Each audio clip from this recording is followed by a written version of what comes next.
Scaling Up Nation, your programs are of the highest quality.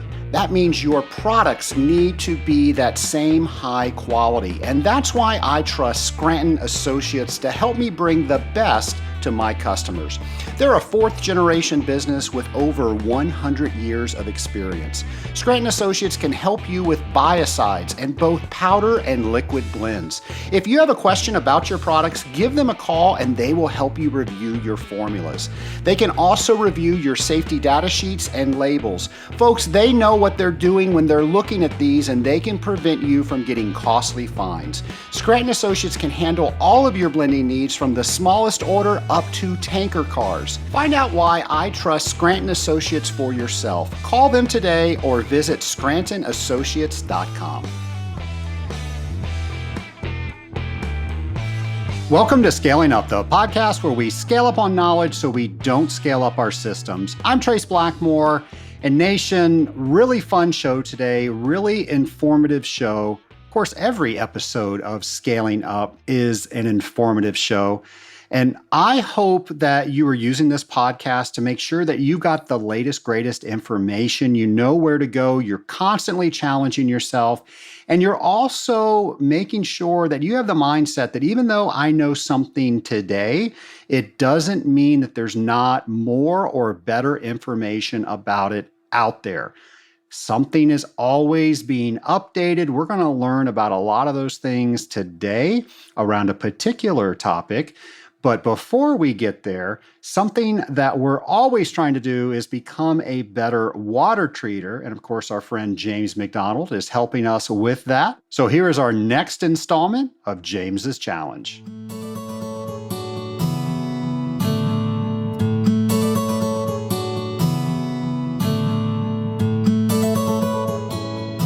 Hello, Scaling Up Nation. The next James's Challenge as we grow as an industrial water treatment professional, drop by drop, is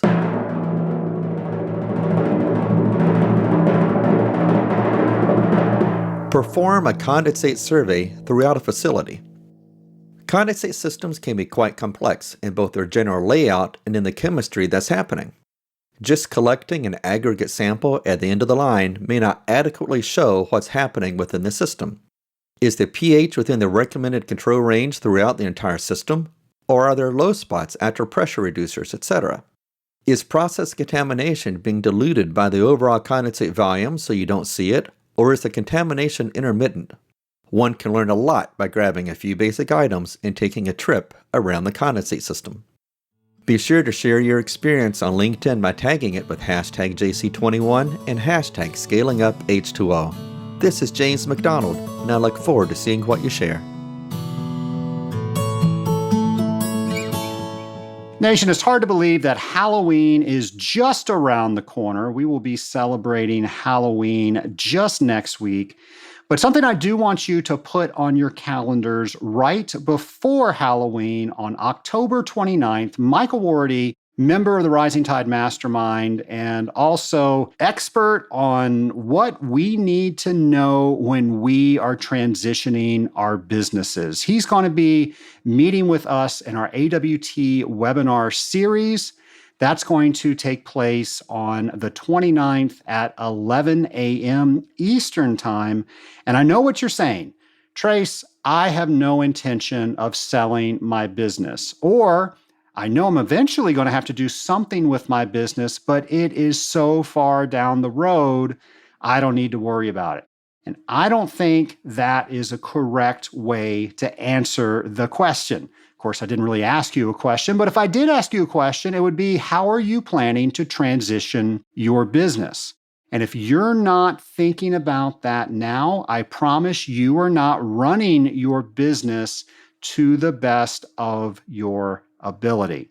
Once you start looking at your business as an asset, all the things that you do on a day-to-day basis translate over to your balance sheet, and they are all assets. When you start looking at things that way and how you would convey that asset to another person, another entity, you will look at your business in a totally different light.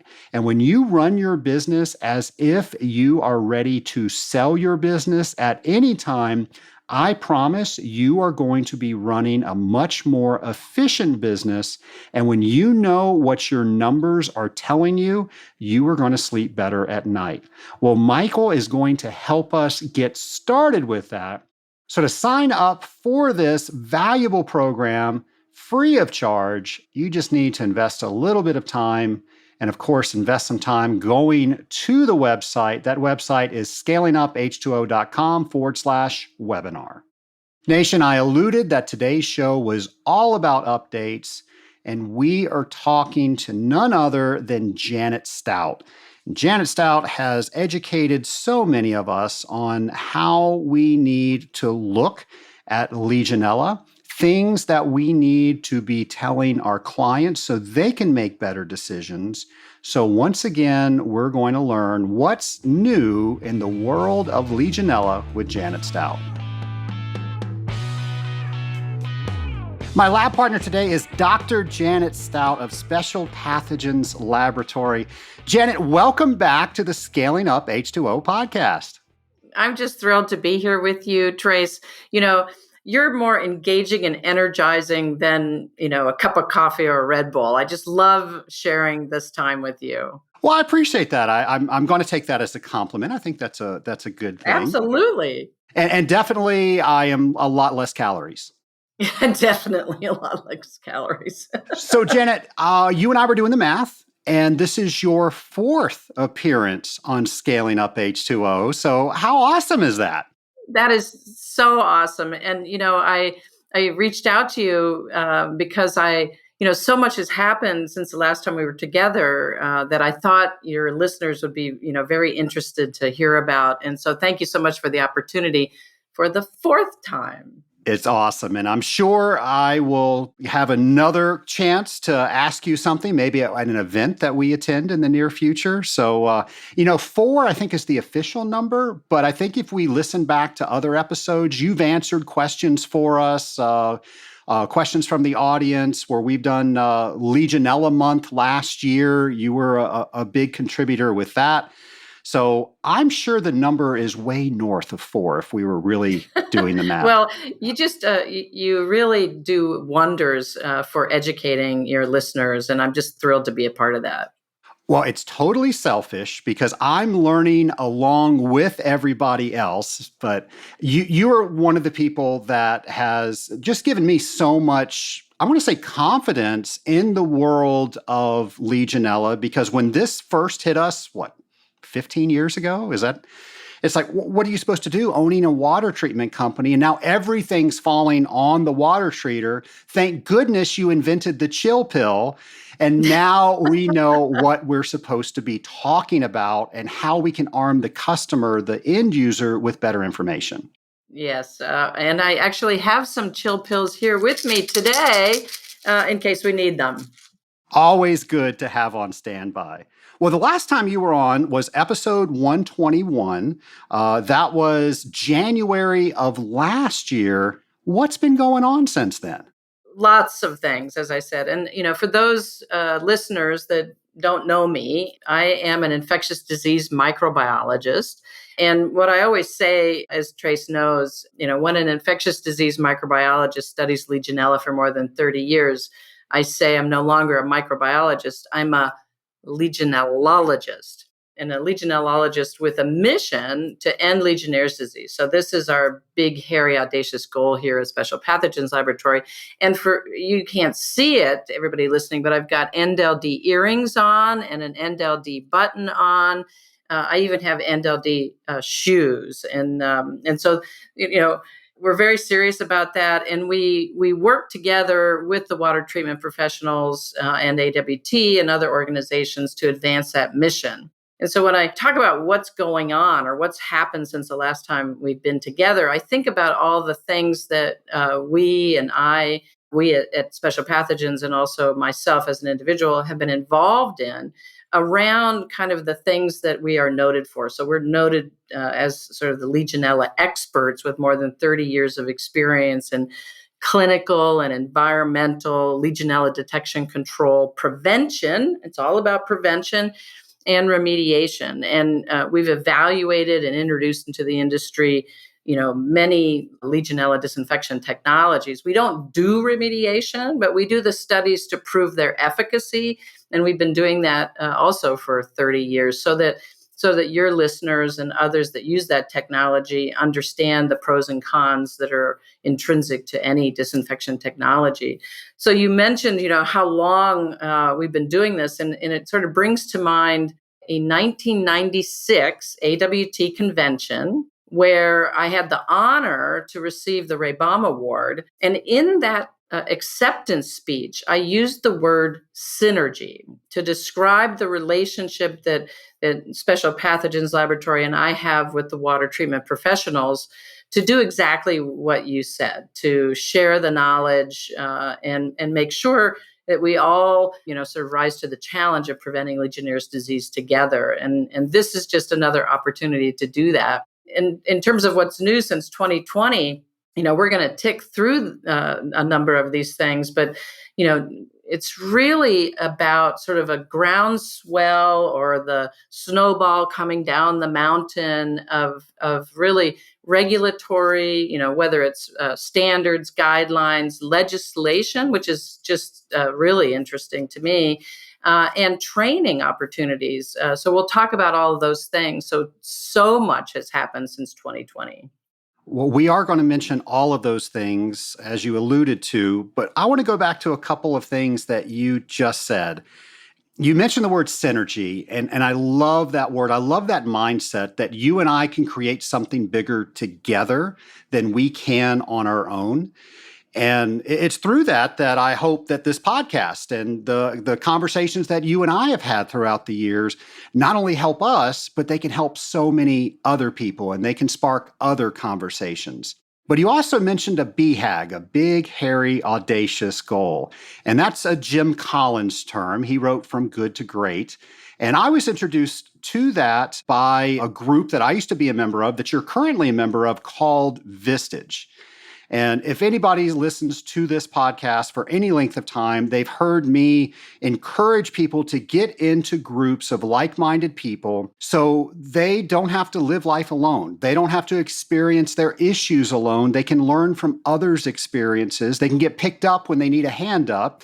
And then they can also brag about the successes that the group helps them achieve.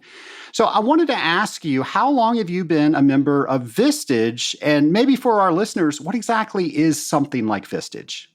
It's a great question. And like the episode, I'm in my 4th year of Vistage. And it was introduced to me by sort of a strategic partner who knew that we wanted to take Special Pathogens Laboratory to the next level. And you have to go outside yourselves in order to do that. And so Vistage is a peer-to-peer, and there's different levels. Obviously, we're in the CEO peer-to-peer group where you get business solutions, and you can ask and get those solutions from the peers. But they also present educational information. They bring in speakers on a variety of topics like cybersecurity or hiring and retention. All those sort of practical matters as a CEO you have to deal with. And I can't say enough about the benefits for Special Pathogens Laboratory and myself as an individual, sort of playing the role of leadership. And I'm proud to say that I was the recipient of the Leadership Award for Vistage Pittsburgh. And then as a result of that, in August, I was asked to participate in a panel of a Vistage woman entrepreneur conference. And Congratulations. yeah, share, how it has benefited our company and me personally. So I would encourage anyone in that role, either as CEO or the COO. So we have 3 people in our organizations participating in Vistage, myself, our COO, and our laboratory VP, to sort of hone their skills. And who doesn't need that? Exactly. I would be celebrating my 10-year anniversary with Vistage, but I've decided a couple of years ago to start the Rising Tide Mastermind. And we've taken some of the things that we've learned from Vistage, some other things that I've learned from some other leaders that have poured into me over the years to try to create something similar to that, but more industry specific. And so many people out there that I talk to, they just don't get it. Why would I help somebody else that does the same thing that I do? Well, there's, in my case, obviously, there aren't too many Legionellologists running a special pathogens like business. So, but the things that we all deal with from a business point of view are very similar. And the benefit is tremendous. So you're not in a position where you are sharing things that you don't want to share. You share what you need to share, and you're encouraged, to be authentic and honest, mostly with yourself. And you get called out sometimes, and they use this term carefrontation, which I really like. It's sort of gently, but really confronting you with things that may not be quite right, because we do sometimes have a tendency to maybe not see things as they are. Yeah, we refer to that as the 2x4 getting brought out and hitting you over the side of the head. But you're doing it in a caring way, and we all have blind spots. And if we're going through life and we don't recognize those blind spots, we can't address them. Right. So it's a great thing. And it also reminds me that through Vistage, I learned about a book called Traction by Gina Wakeman, who talks about a way to run businesses called the Entrepreneurial Operating System, which is also another thing that has boosted our company tremendously. So I recommend that book as well. Yeah, we've been on the EOS system for about 7 years. I've had, I want to say, 4 episodes dedicated to EOS, where I've had people from the EOS worldwide community come on and basically give me free advice about my business as everybody else in the Scaling Up Nation was listening. But we would not be where we are today had we not instituted something like that. And it definitely would not be as enjoyable. Well, let's shift gears back to Legionellology. Did I use that word correctly? Yes. So many things have happened since you came on the podcast last January. Where do we start? Well, that's a great question, because there's so many things. Obviously, you and I have the gift of gab, and in a good way. When you ask me what's the most important things from my point of view for your listeners to know that have happened since 2020, there's really 3 that came to top of mind. One is really some significant changes in the guidance from the Center for Disease Control and Prevention regarding Legionella monitoring and how to sample, which I want to talk about. When we talk about education, I'd like to talk about the ASSC Standard 1280, the professional certification standard for professionals in Legionella water safety and management. And, I think for those that deal with healthcare, the changes that are coming from the Joint Commission and just what that represents in terms of accountability around water management. I think that sounds like a great plan. Let me start out, though. A lot of people have been asking me, they saw that they had previously purchased ASHRAE's 188 document, and recently we got an email stating that there was an update available. What exactly is that update? So the ASHRAE Standard is on continuous maintenance. And one of the things that I want to tell people about, and I do this in my lectures, is that you should get on the listserv for ASHRAE Standard 188 and ASHRAE Guideline, because you'll be notified when there are changes to the document. Just recently was a publication dated 2021, and this was just in August, of the ASHRAE Standard 188.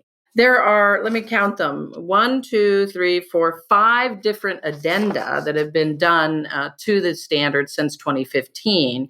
And this 2021 issue includes them. And in fact, at the back of the document on page 23 is an Appendix D that lists all the addenda and the description of what those addenda are. And so my feeling about these, for example, one of the addenda is about converting language to code compliant language, because ASHRAE is, working very hard with others in the code writing area to get the standard into code.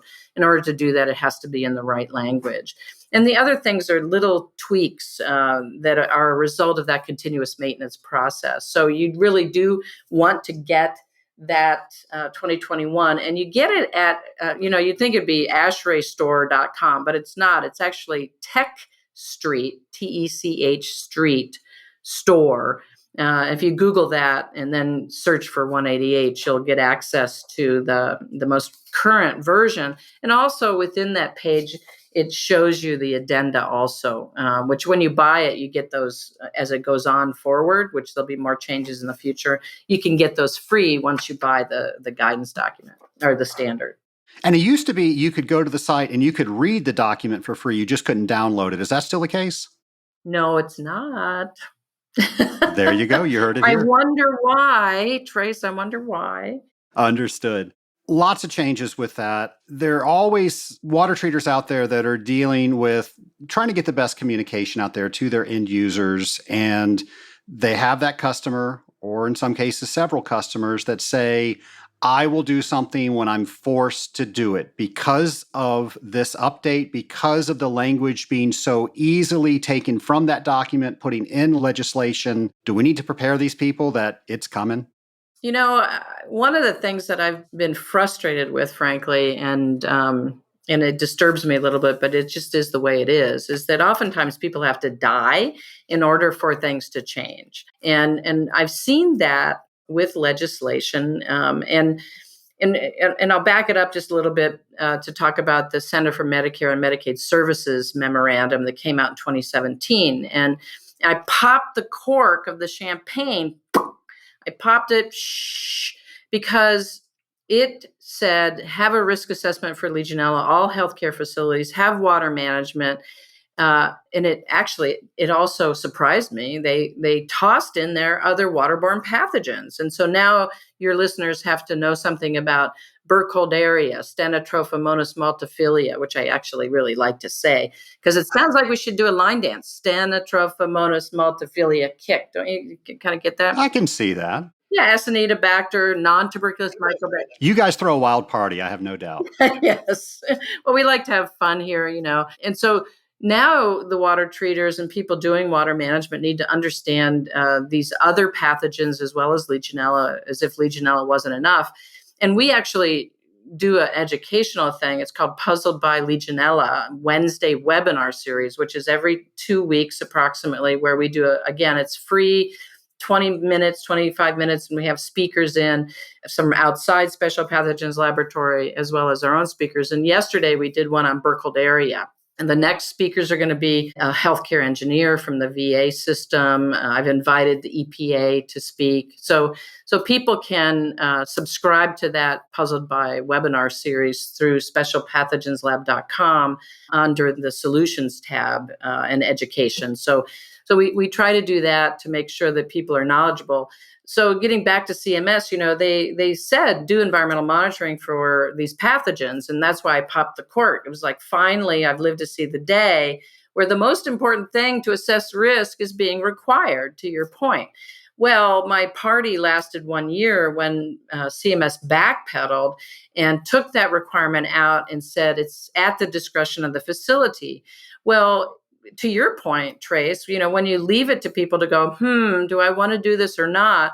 They're just going to not do it. And so I got really mad, really mad. And I said, all right, because I spent 10 years on the ASHRAE Standard 188 committee, they leave it to the discretion. So I said, all right, it has to come from legislation, regulation like New York City and New York State, which mandates the testing of cooling towers on a certain schedule. And New York State mandates the testing of healthcare facilities in addition to having the risk assessment and water management. So I called up the Pennsylvania senator, Wayne Fontana, and I said, we need legislation to deal with Legionella in Pennsylvania. And where else? The disease was discovered as a result of an outbreak at the Bellevue Stratford Hotel in Philadelphia.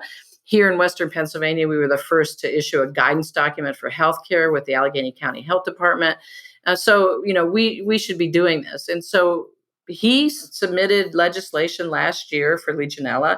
And Pennsylvania is one of 5, I think. New Jersey, Illinois, Florida. There's one other one I'm blanking on, but at least 5. The North Carolina one came about because of the big outbreak at that county fair. There was the outdoor spa in fact, and whenever there's an outbreak, there's deaths. The Illinois one was after the Veterans Healthcare facility in Illinois. There were over 50 cases and multiple deaths. So that's why I say sometimes, unfortunately, people have to die for change to occur. But the message here is that change is coming, and some of that is coming through standards and guidance. And we'll talk about CDC in a minute. And some of it's coming from regulatory authorities like CMS and the Joint Commission. So the Joint Commission is the one that enforces the CMS regulations. And in the fall of last year, they came out and they said, we're sending out this document for public comment. We are going to strengthen the requirements for healthcare around Legionella water safety and management. And so they are making healthcare facilities more accountable. So the days are gone when you have the plan, you put it on the shelf, it collects dust, and there is no one asking you, what is your corrective action? Where's the documentation that you have evaluated that? You have to do an annual review. You have to update it for any changes that have occurred. You have to assess the risk groups within your facility because certain patient populations may be at greater risk. So much more detail in the Joint Commission Environment of Care requirements, which will go into effect in January.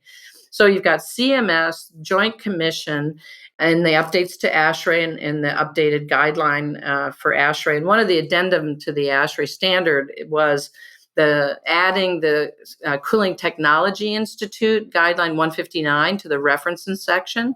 The AWT guidance document was there, but the CTI guidance document wasn't there. And it's a great piece of information there with lots of detailed guidance for water treaters on managing large and small cooling towers.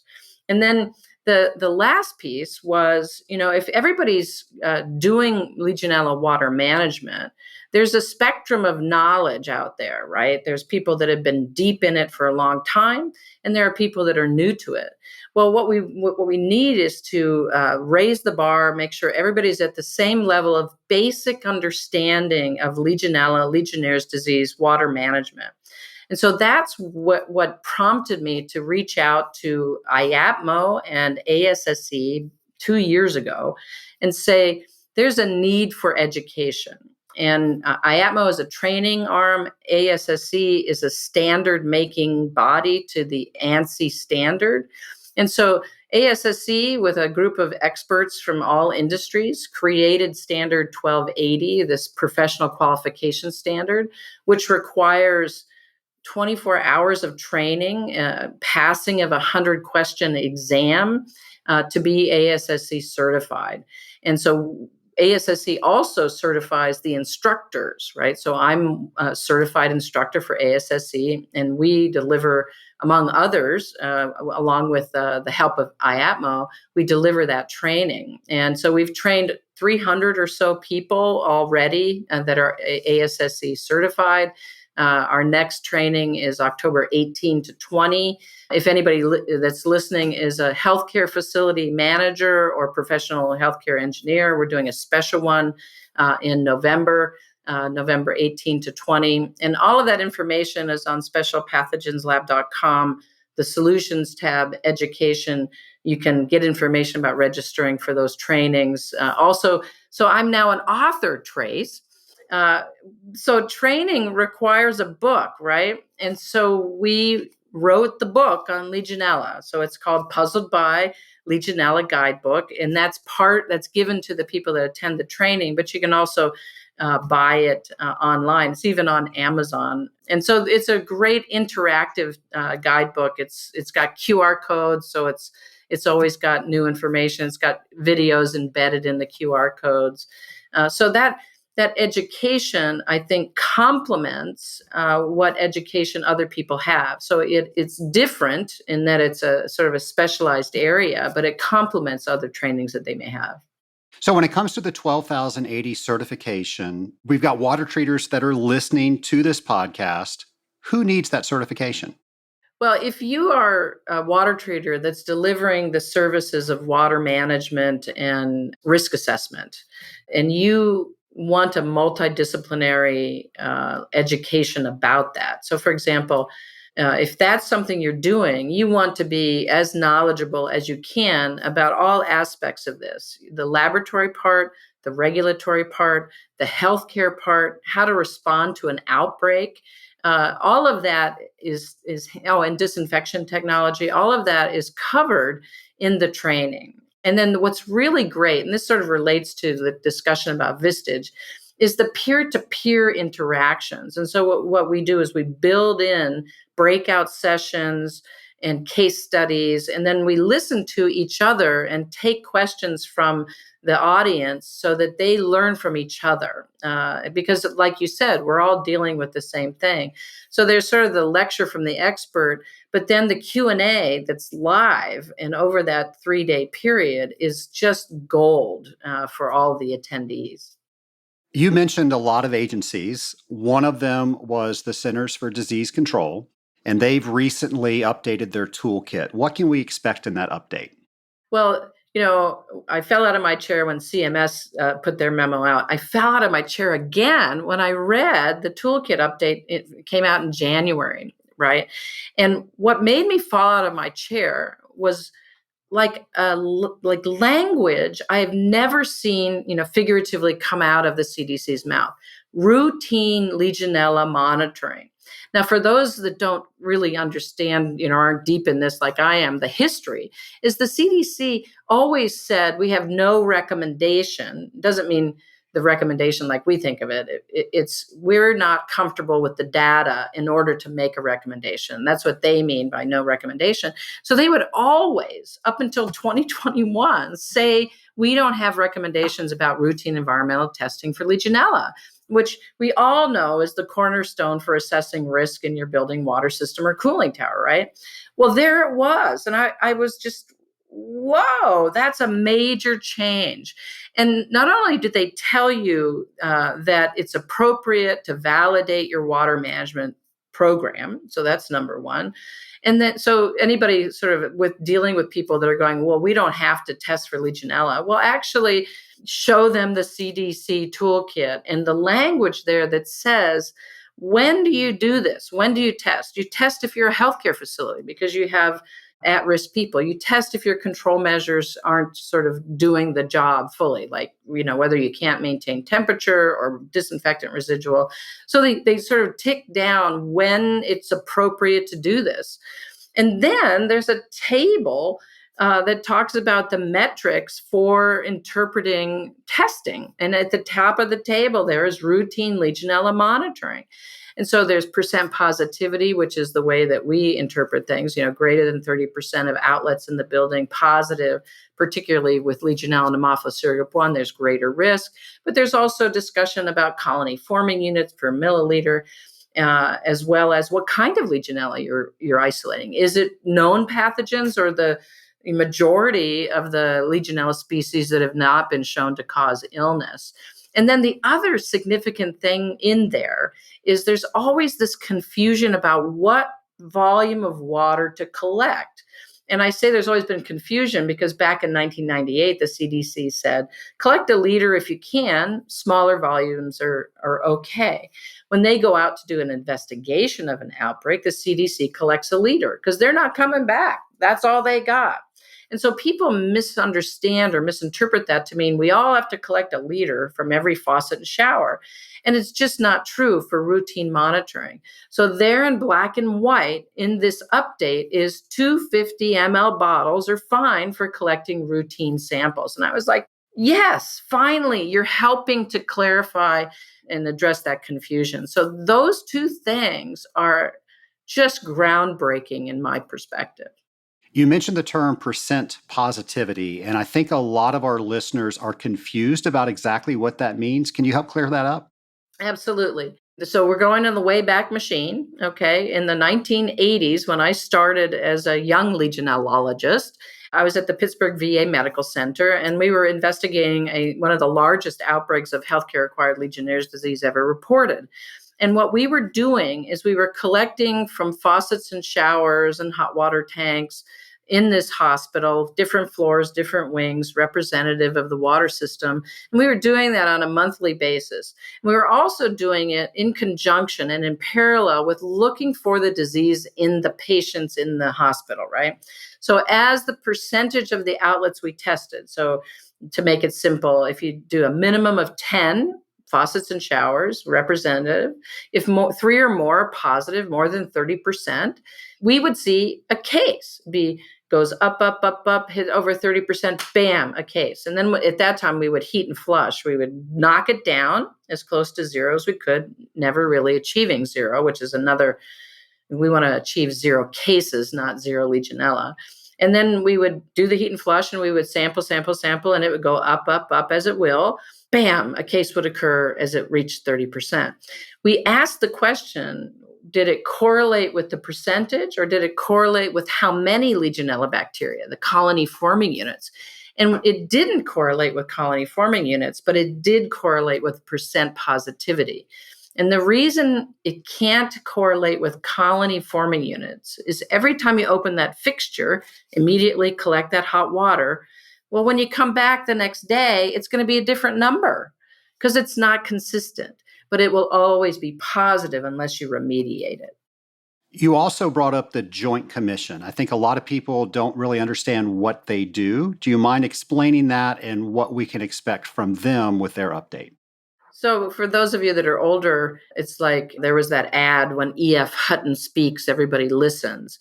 Well, when CMS, the Center for Medicare and Medicaid Services, and the Joint Commission speak, every healthcare facility listens because that's the dollars that are available to them. And if they violate the CMS rules, they get cited and risk losing accreditation and the ability to collect those dollars. So CMS sets the rules. The Joint Commission is one of the groups that comes in and assesses, surveys the hospital for all these rules. Environment of care is what we're talking about with regard to Legionella. But they do all kinds of things around medical procedures and medication distribution, narcotics, all that. So Joint Commission is the surveyor coming in to see, are you following Joint Commission rules? And if you're not, you're cited. And that's very, very bad for the hospital or skilled nursing home. And so they risk loss of that income. So they pay tremendous attention to what CMS and Joint Commission say. And then now, what Joint Commission has said is, I'm giving you fair warning. They came out this spring and said, as of July, they said, you are on notice that you will be measured against these stronger requirements from the Joint Commission for Legionella water management and risk assessment starting January of 2022.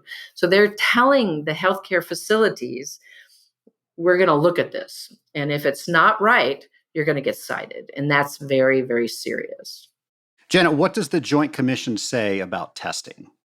So both CMS and Joint Commission, so I told you about the story about my popping champagne and then great disappointment around CMS, leaving it to the discretion of the facility. So what the Joint Commission says is, follow CMS. So that means it's still at the discretion of the facility, but they are emphasizing monitoring. And so one of the things that the other federal authority that deals with monitoring is the Center for Disease Control and Prevention. So they're looking to make sure in a very serious way that the risk of infection due to Legionella and other waterborne pathogens, so that's also included in the Joint Commission, is addressed and mitigated if there's a problem. With regard to Legionella, we know lots more about the link, as I just described, between the presence of this bacteria in water and disease. With the other waterborne pathogens, it's a little trickier, and this is dealt with in that ASSE training session, is what is the epidemiology of these other waterborne pathogens? How are they transmitted? And what makes it more complex is it's not just water. It's in medication. It can be on surfaces. It can be the hands of the healthcare worker. So people doing Legionella and waterborne pathogens water management need to understand that aspect of those pathogens so that they can guide their clients on how to do water management around those. And that's included in the ASSE training. So Janet, So many things we've talked about: ASSE, CMS, CDC, AWT, CTI, Joint Commission, and there's probably a dozen I just left out. So let's go back to one we haven't talked about yet, which is CWT. What does a certified water technologist need to know? How do they make sure that they are advising their customers correctly? And with all these updates, what do they do? You know, I love the fact that the Association of Water Technologies certifies their membership on knowledge about the chemistry and the application of biocides for the control of organisms in water, as well as, you know, corrosion control and, a myriad of other things that a professional water treatment person needs to do. A teeny tiny bit of that CWT training touches upon Legionella, and probably, I'm guessing, not much on the other waterborne pathogens. So the CWT certification is really important. And in fact, I think you probably know that that was one of the requirements in the New York City regulation about people that are allowed to apply biocides to cooling towers and do that testing around the treatment of the cooling towers. So there's this information that's very specific to water treatment. And the ASSE is very specific about water management, reviews ASHRAE Standard 188, risk assessment, all the other things that we talked about ASSE. So these things are complementary. And a CWT is probably just like you and me. We advance because we say to ourselves, there are things we don't know, and we seek out the knowledge from those that do, and thereby become, better at our jobs. And to me, that's what I think the role of the ASSE certification is for someone that has a CWT, in order to make sure that, and especially if they're advising healthcare facilities, that they have a full understanding of what does water management and risk assessment really mean in terms of execution. And one of the things I really think is important is, in the role of the water treatment professional, you're often the right hand to the facility manager. And when there's an outbreak or even a single case of Legionnaire's disease, they call the facility manager and say, what happened? And it's really important to be able to help that client get through that experience, because there's a lot to know around that. What is the public health authority going to ask of them? What is a good position for them to take when, there's a little push-pull between public health and the hospital? What's reasonable for them to ask and push back on? And that's not something you get when you get the CWT exam. This whole episode's been about updates, and people are learning about these updates for the first time on this podcast, some of them. What are some of the ways that we should be staying up to date, so when an update takes place in January, they don't have to wait for an episode of Scaling Up H2O to come out in September? That's difficult to be aware. And most of the water treatment professionals that I know are really busy.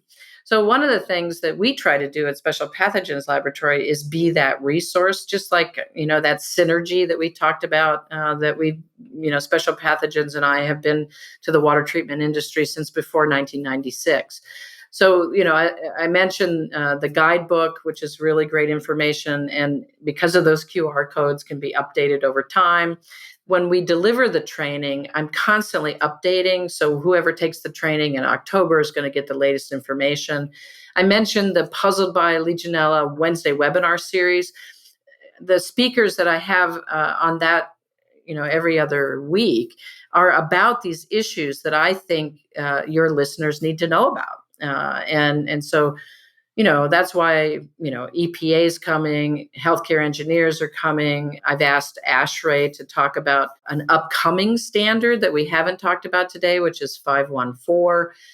So I try to make sure that the information that we're bringing to the audience is current and relevant.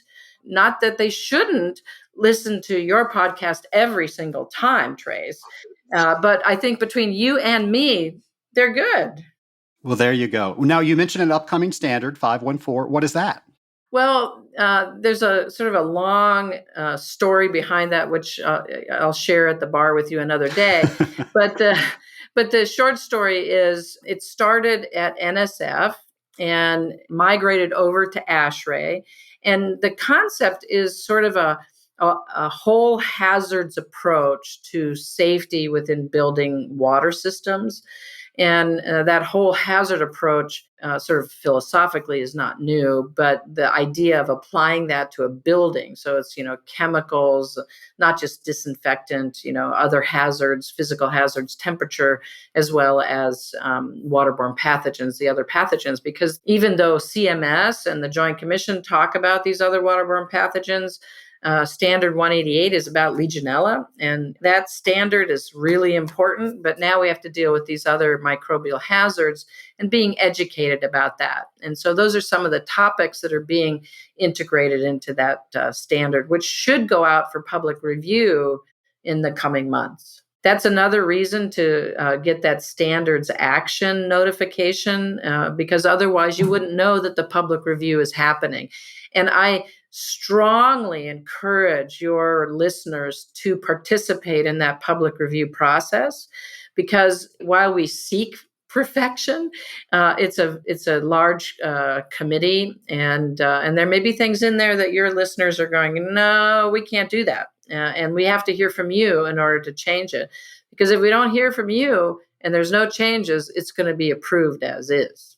You've updated us a lot about things that we need to know, about things we thought we knew, but they've since been updated. To quote G.I. Joe, knowing is half the battle. Well, now we know the other half of the battle is having these conversations with our customers. What should we be telling our customers about these updates? Well, this is when I get my chill pills out. So these are Dr. Stout's Legionella chill pills.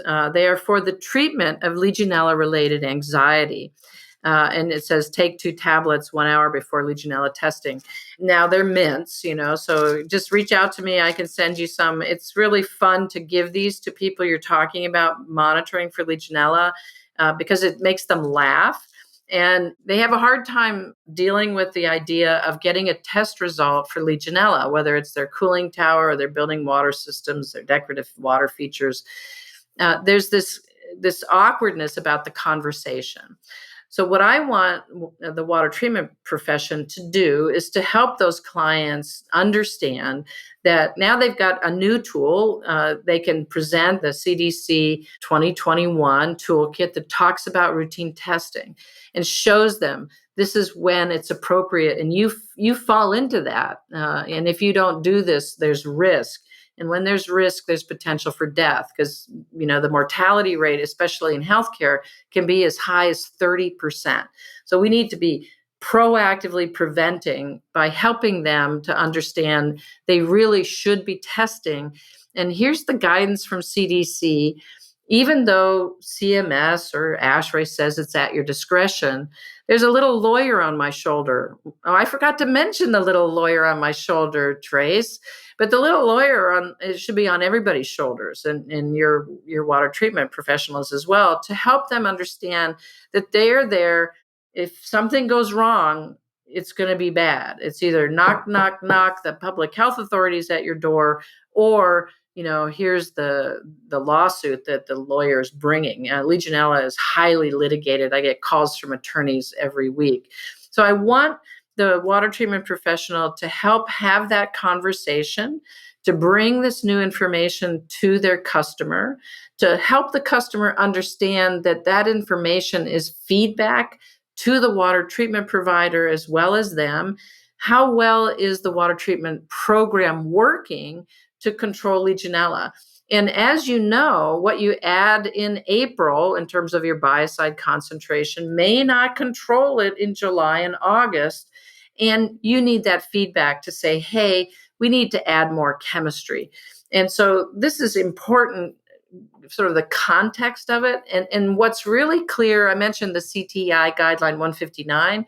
Language in CTI 159 clearly states that the testing is not a health-based metric. It's not predicting disease. It's helping you to to predict and understand the performance. It's a performance metric about the program of treatment. It should be just like anything else, any of the other monitoring that's done. So, we need to help people not be afraid, give them the chill pills, educate them about how this has evolved and this new change if they're in healthcare and others, the new language from CDC. So I think that's really important for the water treatment professional to be an educator of their client.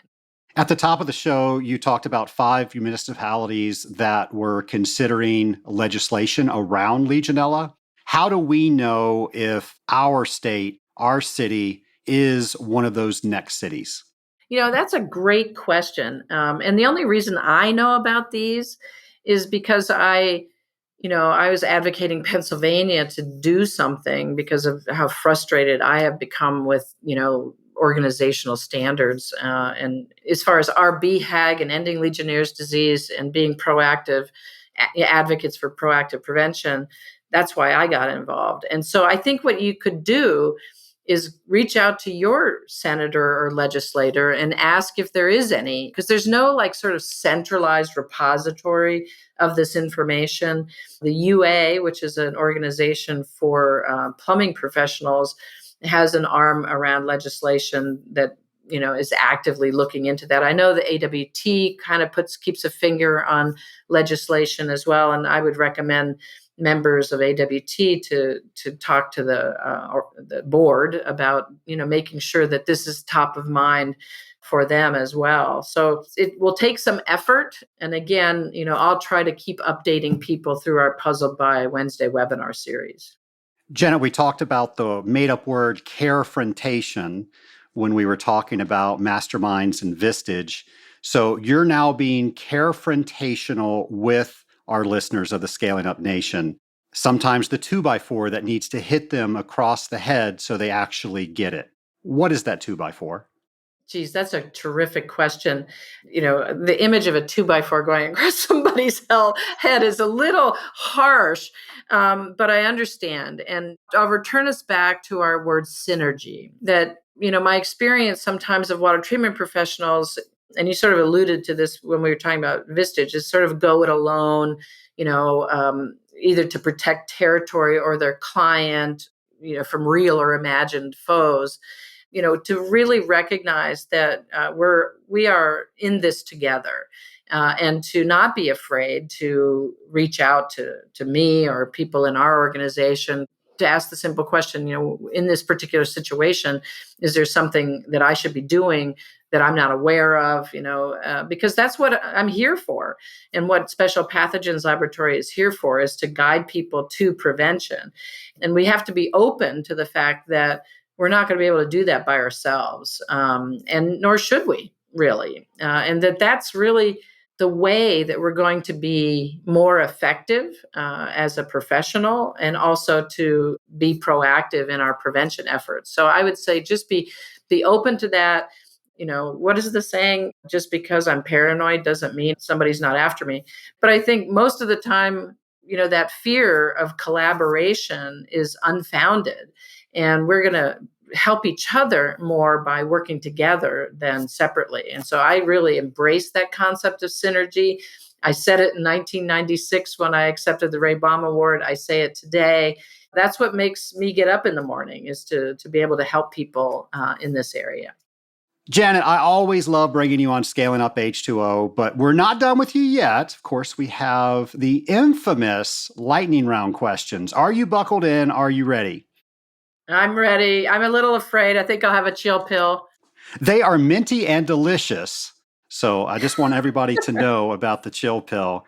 So here's some new lightning round questions. So you haven't been exposed to these before since you've come back several times. So what would you say your superpower is? Wow, my superpower. Immediately what comes to mind for me is communication. I've been told many, many times when I give lectures on these, very complex topics, that I make it easily understood. And that to me is a wonderful gift. So I will say that's my superpower. And I have been a recipient of that. I can definitely say that is your superpower. Well, now you have a magic wand. You can change anything you want in the world. What would it be? Well, goodness. Of course, every morning when I put my mask on, I'm thinking about COVID. And so my magic wand would be to eliminate, obviously, every variant of COVID in whatever way we can. And I mentioned to you, Trace, at the beginning, we're going to be attending in-person conferences here in 2021 and 2022. And I just want people to be safe, get vaccinated, use their mask, because you just never know what's going to happen to you if you get infected. And now we have to deal with all these variants, and then protecting the people around you, whether it's your elderly parent, grandparent, or others around you that you have no idea might be immunocompromised and have a very serious, if not deadly, infection. So that's an easy question today. The world we live in is just full of conveniences, things that somebody solved by an invention. What's the one thing that you can't live without? One thing I can't live without that's an invention? I'd say GPS for sure. um, we like to think we know where we're going, but that invention is just a lifesaver so many times, and I rely on it. I am old enough to know what maps are, and they are a great plan B. So for example, if you're in Acadia National Park and you lose service, you still know where you're going because you have a map. But I would say GPS. Do you use GPS a lot too, Trace? I do, but I also know how to use a map. And there's so many people that I know that have no idea how to use that technology. So it's hard to navigate through Atlanta through traffic without something that has some sort of traffic feature built into it. But that's a great one. GPS. Yeah, think about the time it saves. Oh, tremendous. It's just great. I read an article, it was a couple years ago, but it said that of the millennials they surveyed, they could not get back from work to their home without GPS. So when an invention is so great, we become dependent on it. That's another show. We'll bring you back and we'll talk just about that. My final question, what's your favorite beverage? Favorite beverage. Now, is the category any beverage or adult beverage? How about one from each? Okay, one from each. Every day I drink, one of these carbonated flavored waters. So it's LaCroix is the brand and it's lemon. And we're all supposed to hydrate more than we think of it. So that's my way to make sure I hydrate. My favorite adult beverage is, and this is sort of funny, I have a wimpy palate, and so I'm a Pilsner girl. And so, you go out to these microbreweries or anywhere, and they have IPAs and all these different ones. And in fact, there's a bar here, a restaurant here that has Dad's beer as one of the beers, and it's a Pilsner. And so I'm sort of embarrassed. I'll have Dad's beer, please. But my dad drank Budweiser, so I guess it fits. There you go. Now, I know a little bit about SPL, and I know there's not only Legionellology going on, but also some brewology. You guys make your own labels. Yeah, so that was one of my favorite AWT conferences. We made Stout Ale and Legionella Lager, and the label was a petri dish with Legionella colonies on it for the Legionella Lager, and Dr. Stout's picture was on my picture was on the Stout Ale, and we did a taste test. If you remember, it was in Palm Springs, and it was pretty much a virtual tie. I think the world is ready to try that again. Okay. Janet, thank you so much for bringing more knowledge around such a complicated topic. And you, of course, with your superpower, make it so much easier to understand. Thanks for coming on the fourth time to Scaling Up H2O. Oh, my pleasure, Trace. And you're just delightful. And I look forward to the fifth time. Janet, it is always fun when you show up as my lab partner on Scaling Up H2O. Janet's superpower, I'm going to say she absolutely nailed it. Janet has a way of taking something that is so complex, something that she has spent her entire adult life studying, and given us all handles so we can take bite-sized pieces to the people that need to make decisions around Legionella and make better decisions. She has armed so many water treaters. Janet, thank you for continuing to do that. Thank you for raising the bar in the Legionella community and making sure that we're always having the best conversation we can have, because the problem happens when we are not having those conversations with our clients and they don't know the expectations. They don't know the expectations that we have. They don't know the expectations that all these different bodies that Janet mentioned has on them. We are so valuable to make sure that we can connect those dots for them. And when they understand the correct information, they can make better choices.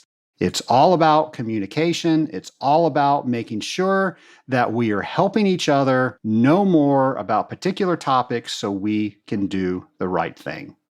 Speaking of the right thing, and the reason I chose to use that language is in our day-to-day, and it could be as a water treater, it could be as a husband, a wife, son, daughter, father, mother, all the different things that we are as listeners of the Scaling Up Nation. We have to make so many decisions about what we're going to do next. And sometimes those decisions can be really overwhelming. Something I like to do is always look ahead. Habit 2 with 7 Habits of Highly Effective People is always begin with the end in mind. But sometimes that end is so far out of sight, it can just be paralyzing trying to think about it. And folks, if you do not make a decision, that in itself is a decision. Now, one not to act is probably going to affect you negatively in the long run. So here's the advice that I have for you. You know more about whatever particular situation that you are in because you have experienced it. So look at yourself as the expert in that instance.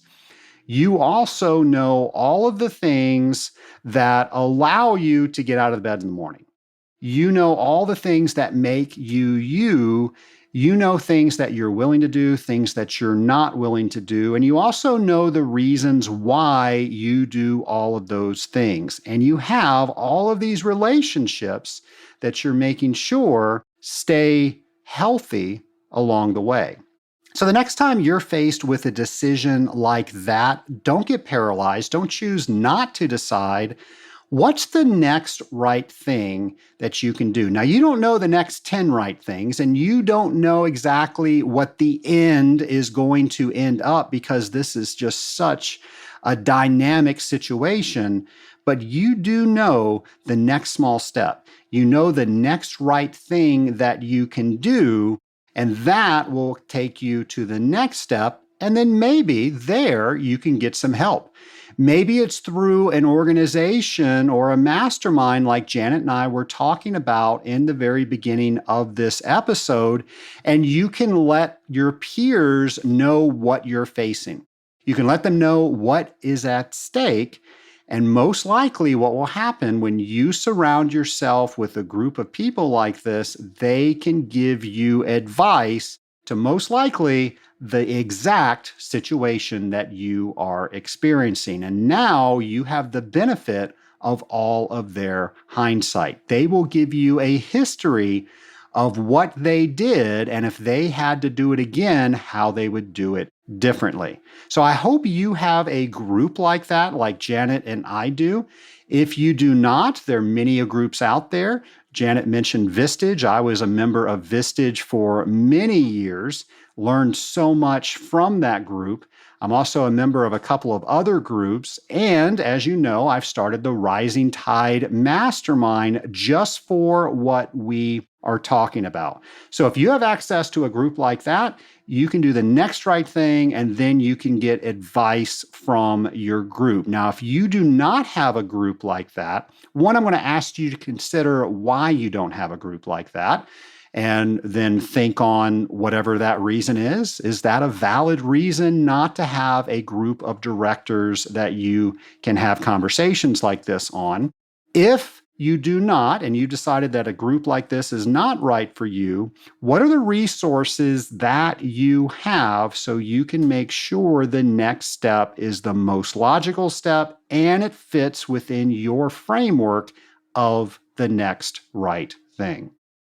Nation, I hope the next right thing next week is you listening to a brand new episode of Scaling Up H2O. That, of course, is going to be Halloween. Where did the year go? Nation, I hope you have a very safe week. I hope you use this week to learn something, make yourself a little bit better, and take care of each other out there. Have a great week, folks.